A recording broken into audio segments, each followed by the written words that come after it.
आज Doubtnut app download करें। Doubtnut पर अपने सभी गणित, रसायन विज्ञान, भौतिक विज्ञान और जीव विज्ञान के डाउट्स का करो सफाया। बस प्रश्न की फोटो खींचो, एक ही प्रश्न को क्रॉप करो और तुरंत वीडियो सोल्यूशन पाओ। अभी डाउनलोड करें। हमारे पास क्वेश्चन क्या दिया हुआ है कि एक वस्तु को उत्तल दर्पण से दूरी 60 सेंटीमीटर पर रखने पर प्रतिबिंब का आकार वस्तु से आधा होता है। वस्तु को कहाँ रखें कि आवर्धन 1/3 हो जाए। आवर्धन का मतलब यहाँ पे क्या होता है? आवर्धन का मतलब भी यहाँ पे जो है यही होता है कि जो प्रतिबिंब का आकार है वह वस्तु के आकार की तुलना में कितना बड़ा या कितना छोटा है। ठीक, जैसा कि पहली स्थिति में हमसे कहा गया है क्या कि जो प्रतिबिंब का आकार है वह वस्तु के आकार की तुलना में आधा है। इसका मतलब यहाँ पे क्या है, जो पहली स्थिति है उस स्थिति में यहाँ पे जो इसका आवर्धन है वो कितना है, 1/2 यानी आधा। तो पहली स्थिति की हम बात करेंगे पहले। ठीक, पहले हम पहली स्थिति की बात कर रहे हैं। तो यहाँ पे क्या हो जाएगा देखिए, तो इस स्थिति में जो आवर्धन है इसको हमने यहाँ पे m से दिखा दिया। तो m का मान कितना है, 1/2 है। अब देखिए होता क्या है कि उत्तल दर्पण में आपको एक चीज, प्रतिबिंब है वस्तु का वो जो है हमेशा हर केस में कैसा बनता है, सीधा बनता है। ठीक, तो यहाँ पे उत्तल दर्पण की जो आकृति होती है वो कुछ इस तरीके से होती है, बीच में ये उभरा हुआ होता है, किनारों पे इस तरीके से ये जो है दबा हुआ होता है। और वस्तु को हमेशा कहाँ रखते हैं, वस्तु को हमेशा जो है हम दर्पण के बाईं तरफ रखते हैं। ठीक है, इस तरीके से हमने माना ये वस्तु रखी है। ठीक, तो यहाँ पे जो है क्या होता है कि दर्पण से जो है जितनी भी दूरियां हम नापते हैं तो उसके लिए चिन्ह परिपाटी बनाई गई है। उस चिन्ह परिपाटी के अनुसार हम चिन्ह रखते हैं।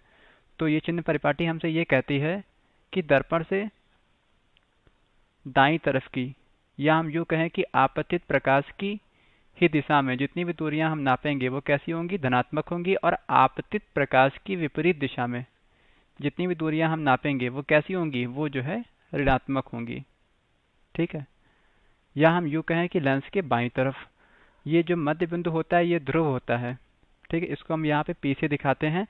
और इसकी जो वक्रता है ये कुछ इस तरीके से है। तो यहाँ पे क्या होगा, इसका फोकस हम यहाँ मान ले रहे हैं। ठीक, तो यहाँ पे ध्रुव से लेके फोकस तक की दूरी क्या कहलाई जाती है, ये जो है कहलाती है क्या, इसकी फोकस दूरी कहलाएगी। ठीक, तो यहाँ पे जो है हमको फोकस दूरी नहीं पता है। ठीक, इसीलिए क्या है कि हमें जो है हम दूसरी स्थिति में जो है वस्तु कहाँ रखी जाए ये हम नहीं बता सकते हैं। ठीक, क्योंकि यहाँ पे क्या है, जो हमारे पास सूत्र होता है दर्पण के लिए 1/u प्लस 1/v बराबर 1/f। इस पूरे अगर समीकरण में केवल एक ही चर हमारा जो ऐसा है जो हमको नहीं पता है तो ही हम निकाल सकते हैं। लेकिन यहाँ पे क्या, केवल आवर्धन का मान पता होने से हम u और v में तो संबंध निकाल सकते हैं, लेकिन यहाँ पे क्या होगा, f नहीं पता होगा तो u का मान नहीं निकाल पाएंगे। ठीक है, तो यहाँ से इसके लिए क्या करेंगे, हम पहली स्थिति से फोकस दूरी का मान निकालेंगे। इसके बाद यहाँ पे जो है फिर दूसरी स्थिति में हम u का मान निकालेंगे। ठीक है, मतलब वस्तु को कहाँ रखा जाए ये निकालेंगे। ठीक है, तो इसके लिए हम क्या करेंगे, पहली स्थिति में हमें जो आवर्धन है वो 1/2 दिया हुआ है, मतलब प्रतिबिंब का आकार वस्तु से यहाँ पे आता है।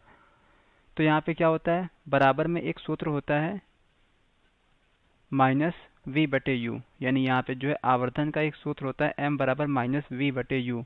किसके लिए, दर्पण के लिए। ठीक है, याद रखिएगा ये चीज। ठीक, यानी m बराबर माइनस का v/u। तो यहाँ से क्या हो जाएगा, देखिए यहाँ से हम जो है इस सूत्र के इतने भाग का प्रयोग करेंगे। तो यहाँ से क्या आ जाएगा, देखिए यहाँ से हम देख सकते हैं यहाँ पे एक संबंध आ जाएगा u और v में। v बराबर -u/2। ठीक, अब u यहाँ पे क्या होता है, u यहाँ पे होता है वस्तु की दूरी, यानी इस ध्रुव से वस्तु की दूरी, और v होता है प्रतिबिंब की दूरी।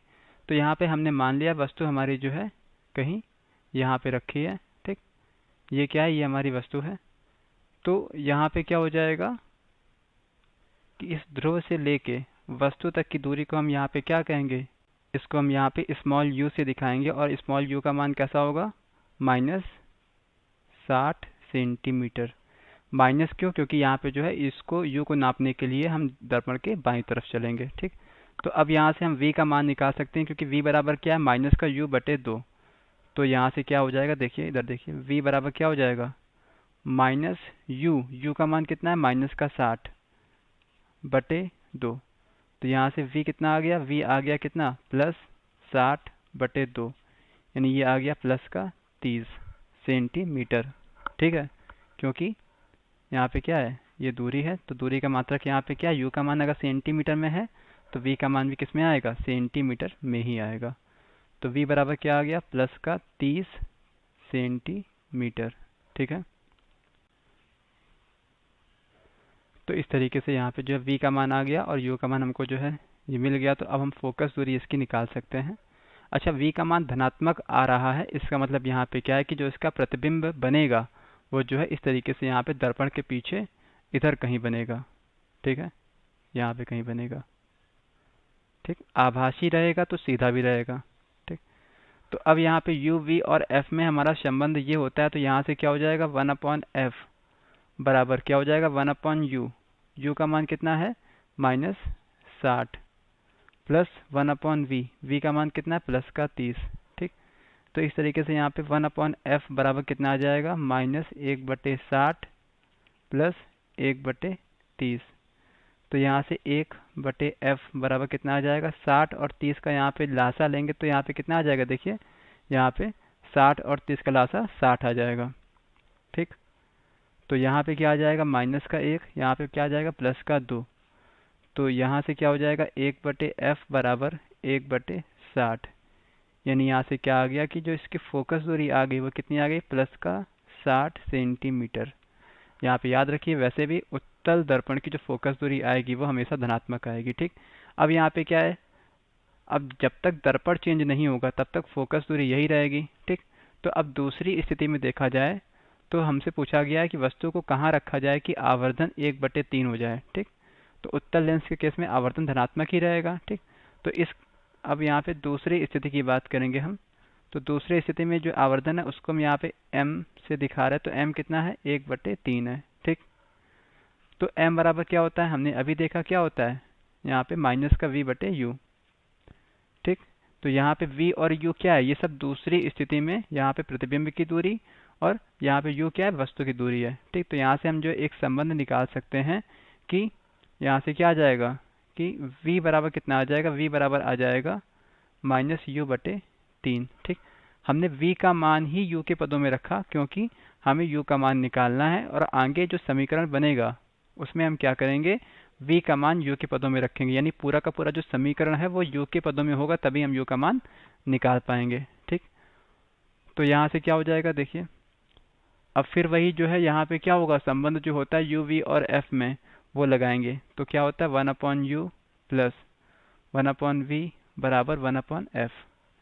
तो यहाँ से हमें क्या निकालना है, हमें u निकालना है, तो हम u को तो u ही रखेंगे और यहाँ पे v बराबर क्या, माइनस का u/3 है, तो 1/-u/3 बराबर फोकस दूरी का मान कितना है, 60 है। इस तरीके से तो यहाँ से क्या आ जाएगा, देखिए 1/u प्लस माइनस माइनस और ये 3 ऊपर आ जाएगा, तो 3/u बराबर 1/60। तो यहाँ से क्या हो गया, u हमारा जो है लासा हो जाएगा, 1 - 3 बराबर 1/60। तो यहाँ पे क्या हो जाएगा, देखिए माइनस का 2/u बराबर 1/60। तो यहाँ से u देखिए u कितना हो जाएगा, u बराबर आ जाएगा माइनस का 60 × 2। यानी u यहाँ से कितना आ गया, u आ गया -120 सेंटीमीटर। यानी वस्तु को हम कहाँ पे रखें, वस्तु को हम दर्पण के आगे कहें या दर्पण के बाईं तरफ। वस्तु हमेशा जो है दर्पण के बाईं तरफ ही रखी जाएगी। ठीक है, या हम इसी चीज को कहते हैं क्या, कि दर्पण के आगे, दर्पण के आगे कहाँ पे, 120 सेंटीमीटर दूर दर्पण से। तो यही क्या हो गया, यही हमारा इस क्वेश्चन का आंसर हो गया। तो हमारे इस क्वेश्चन में हमसे यही पूछा गया था। Thank you. कक्षा 6 से 12वीं से लेकर नीट, IIT, JEE वो एडवांस के लेवल तक 1 करोड़ से ज्यादा छात्रों का भरोसा। आज ही डाउनलोड करें डाउटनेट ऐप या व्हाट्सएप करें अपने सारे डाउट्स 8400 400 400 पर।